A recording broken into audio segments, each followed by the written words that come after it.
Welcome to the Capturing Data and Generating Alarms video. Optimizing manufacturing processes begins with capturing and charting data and generating real-time alarms based on trends and rule violations in that data.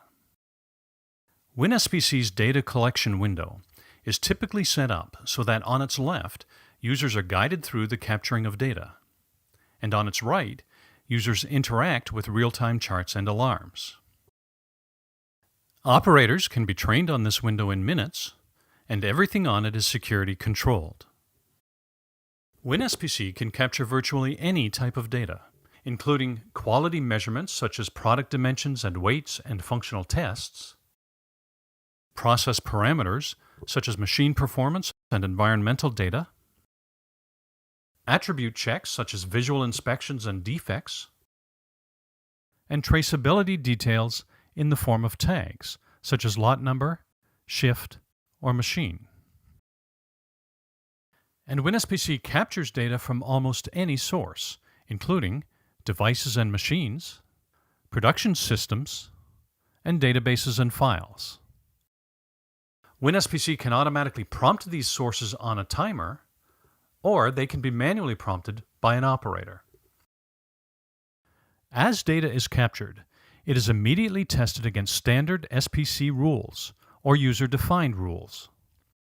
When trends and violations are detected, one or more alarms are triggered.